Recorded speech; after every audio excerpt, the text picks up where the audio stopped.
Hello. So the totems are kind of like the strongest thing you can get in the early game and even in the end game. If you have good totems, you'll be able to do most of the missions without any issues. And I also like to swap them out for certain missions. So you know all of those annoying headshot missions, well, just equip the armor and the HP totem so you can have just a split more second time to aim for the head of the boss. Also, if you're doing a quest to just get something from a map, of course movement speed is the best. If you're going to need to kill a boss with a certain weapon, yeah, then more defensive stuff will be needed. Or if you need to kill something very fast to collect the feather, then damage totems. But what are the best free totems in the game in my opinion? Top 3, without too much to say. The best totems will be sturdy tier 3, and then agile tier 3. And then lastly, HP tier 3. And I think why is it like that? Well, because this top is based on their utility and how much they help you pass the game, or pass through the game easier. Some other knowledge related to the totems is that you can also disassemble them if you have something you don't need. By the way, a big brain move would be to mark all of the totems you have in your inventory, in your stash. So if you have a totem market, the next time you get it, it will be marked, so you know that you should disassemble that one. I lost so much time trying to arrange all of this stuff, so yeah. You get a totem market, put it in your stash, put it over there, and the next time you play at the feather roulette, you know the ones that are not marked are the ones you don't have, so try to get all of them. Sadly, sometimes they'll just not drop. So when you do that, just remember to disassemble them. Also, a very important step is to build the marketplace, the black marketplace, which is kind of amazing because look at this. If you can buy a HP totem tier 3 from the beginning of the game, that will be amazing. Imagine if you're playing, let's say, for 3 or 4 hours, you might have built a black market and you get one of these. Well, this thing will essentially give you 50% more HP. Yeah, it slows you down, but that's not such a bad thing, because you can kind of offset some of the totems using each other. So, for example, you can use HP 3 with agility tier 2. Another thing about the totems is that their effects are not cumulative as you might think, but some of them might actually give different things altogether. Also, all of the tier 3s will have a big debuff, but that doesn't mean they're useless. That just means you have to think and play around them. For example, with agility, just use a health regenerator stim. And there are so many other things I could talk about. Also, the developers will probably implement proper artwork for each of the totems in the future, or the next ones they'll implement will have proper artwork. The amulet is something you get from the ghosts with the sky. It's the Halloween event. As you can see, it makes you immune to horror. That's the dot they inflict. And they reduce... Well, this is again a problem with their English. They reduce Halloween ghost damage taken. They don't reduce the damage from the normal ghost. I tested it out. It's still the same damage, so... I guess the Halloween ghost will deal sonic damage, but the normal ghosts just deal, I guess, normal damage. And their damage is reduced by armor. Kind of cool. That's a little bit of a trivia. Okay, so now let's look at kind of like a top 10, because not everything is based on their utility, it's also based on how much they help you through the game. So what is sturdy? By the way, I think sturdy tier 2 will give you more backpack capacity. Let me check, because we have also the Wikipedia page. And let me guess. Yeah, so sturdy tier 2 will give you 25% more backpack capacity, which is just more slots. So 25% more backpack slots, 25% more max weight, and if you get this one, you can get the weight and the backpack capacity, but that also means you can just use 2 of them. So max weight plus this one, look at this, this will be immensely helpful. So this is kind of like to show you that you can go a tier below what you think you can get when it comes to movement speed. And yeah, well, I guess this movement speed is a little more weird.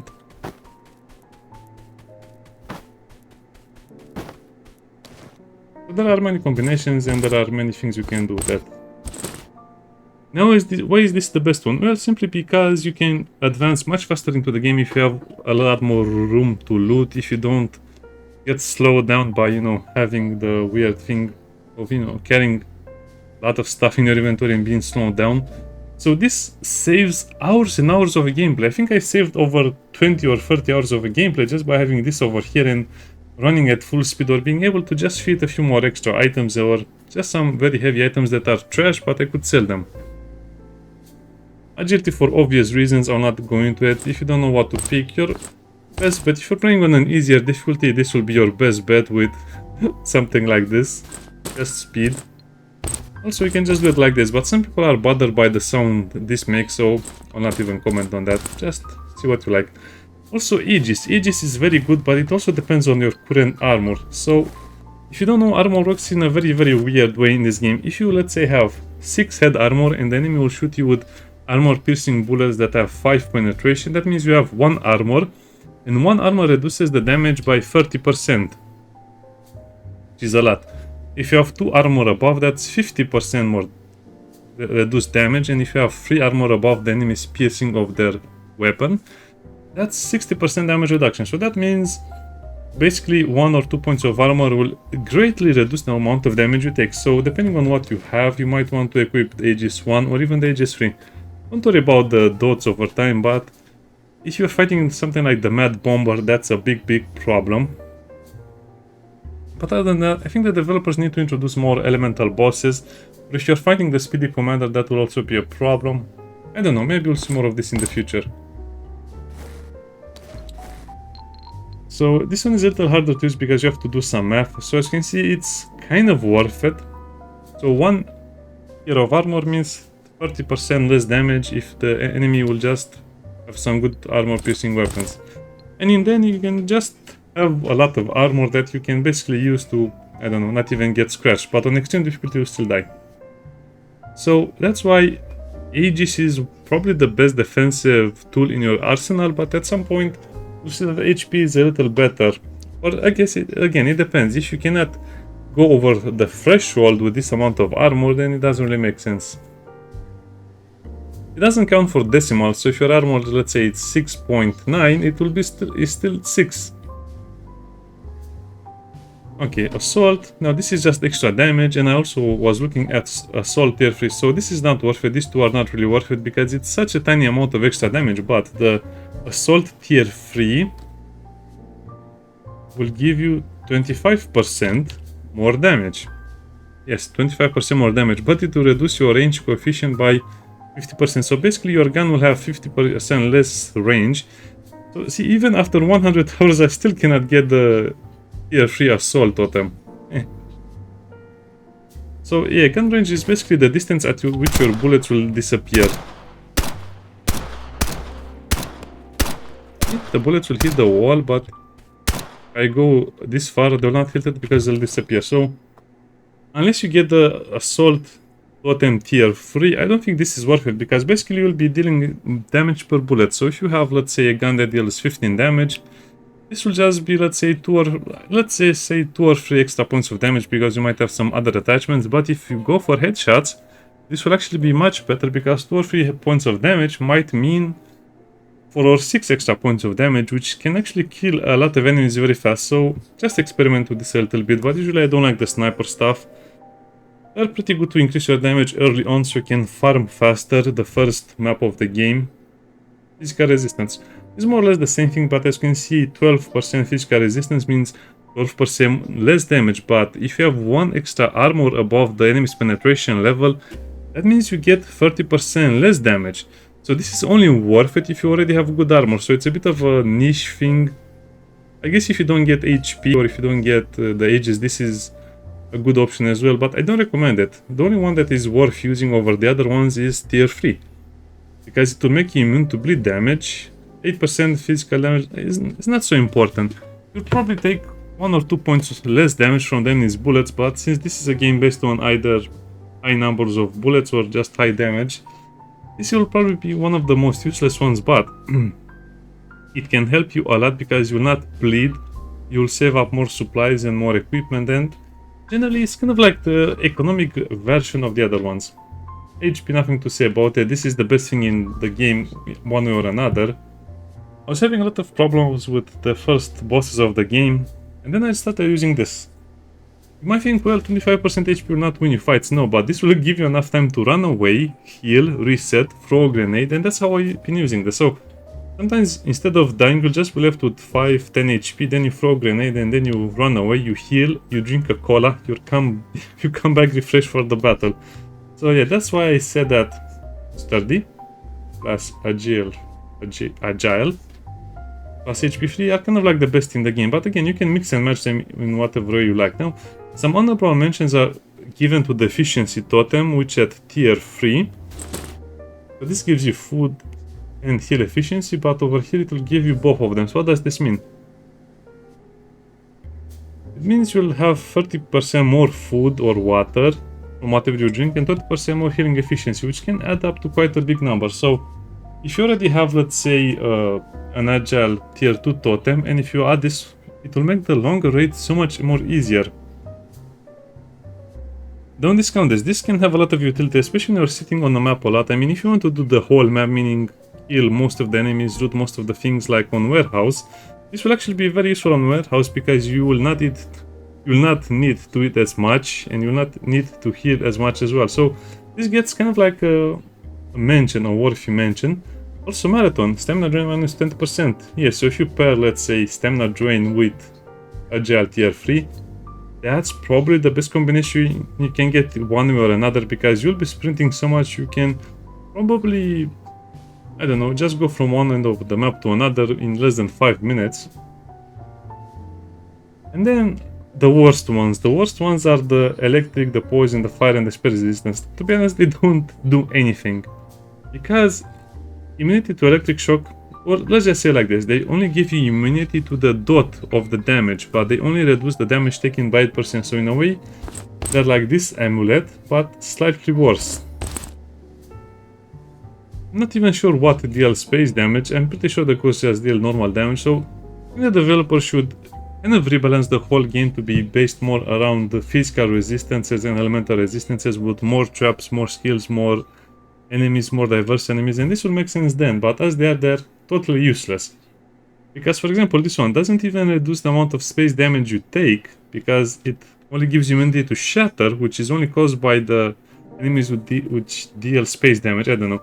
The idea is that they're totally useless, and you might think, well, fire resistance, immunity to ignition means you not take any fire damage. Nope, you take less fire damage. So if you want to be immune to fire, you have to use these things: fire protection. And this is only for ground fire damage, and also this is for grounded electrical damage, which is only in 2 places in the game. I don't know. The developers have some great ideas, but they didn't really have enough time to fully flesh them out, so that's why I mentioned them like that. Sniper totems are basically useless unless you have the right equipment, but at the same time, like I said, you can just put some other stuff on your weapons, better attachments, and then you'll be much better with it. Gun range coefficient means the gun will have more range, meaning the bullets will travel more before they disappear. Visual range, I think it's just the range you can see with a scope or binoculars. I'm not really sure, because it's such a small part of the game, it doesn't really matter. What about the other totems? Are they totally worthless? Not really. Let's say head damage, if you combine headshot damage. Let me see what you get at tier 3. At tier 3 headshot damage you get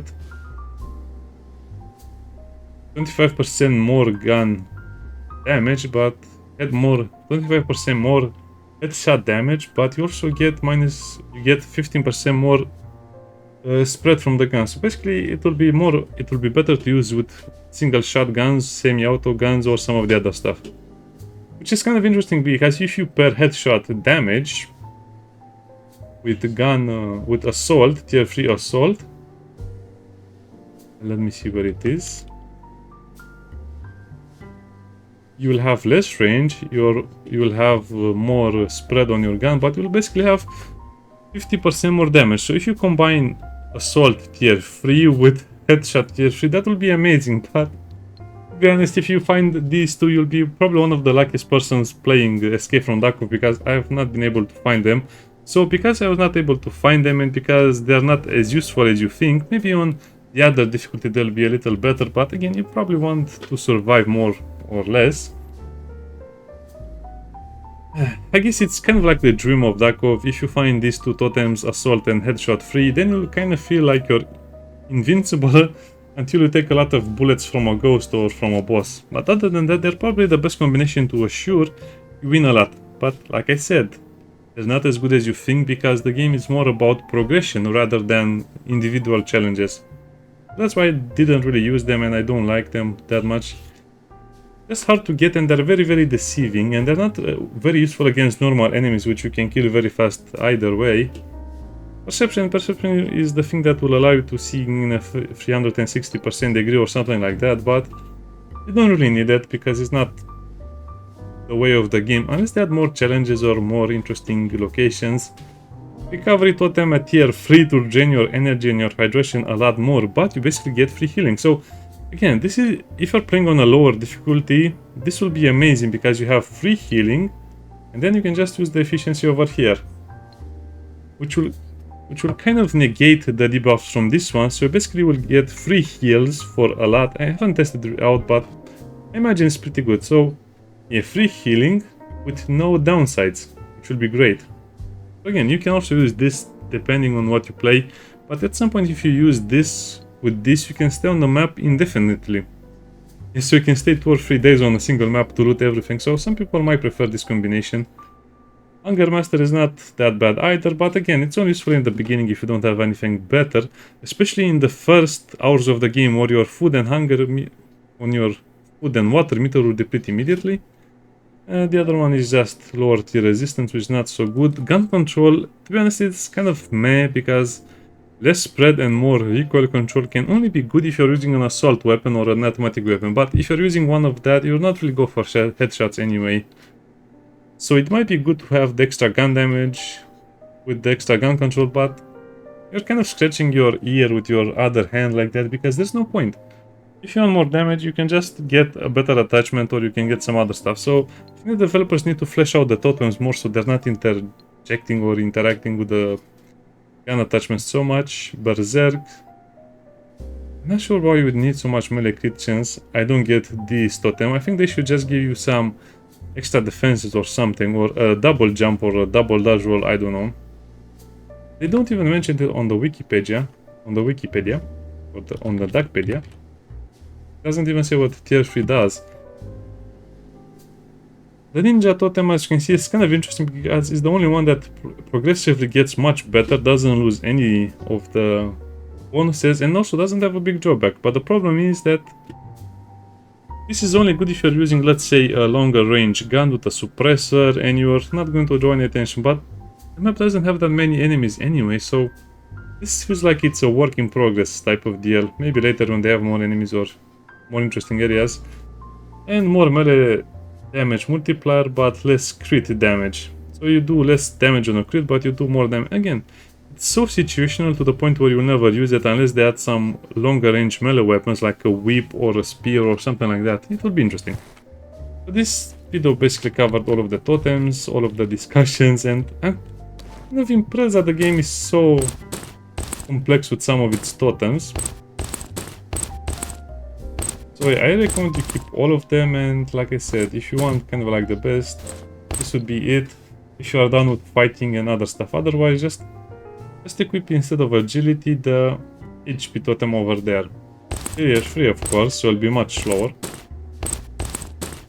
Yeah, pretty fun, and like I said, you should combine the attachments with your totems to have a much better synergy. For example, if you have a gun that deals more damage, definitely go for more damage on the totems as well. But most of the times you'll have more movement speed or just headshot damage, so yeah, it's a very hard sell in the current meta of the game. I hope the game evolves to have much better balanced totems.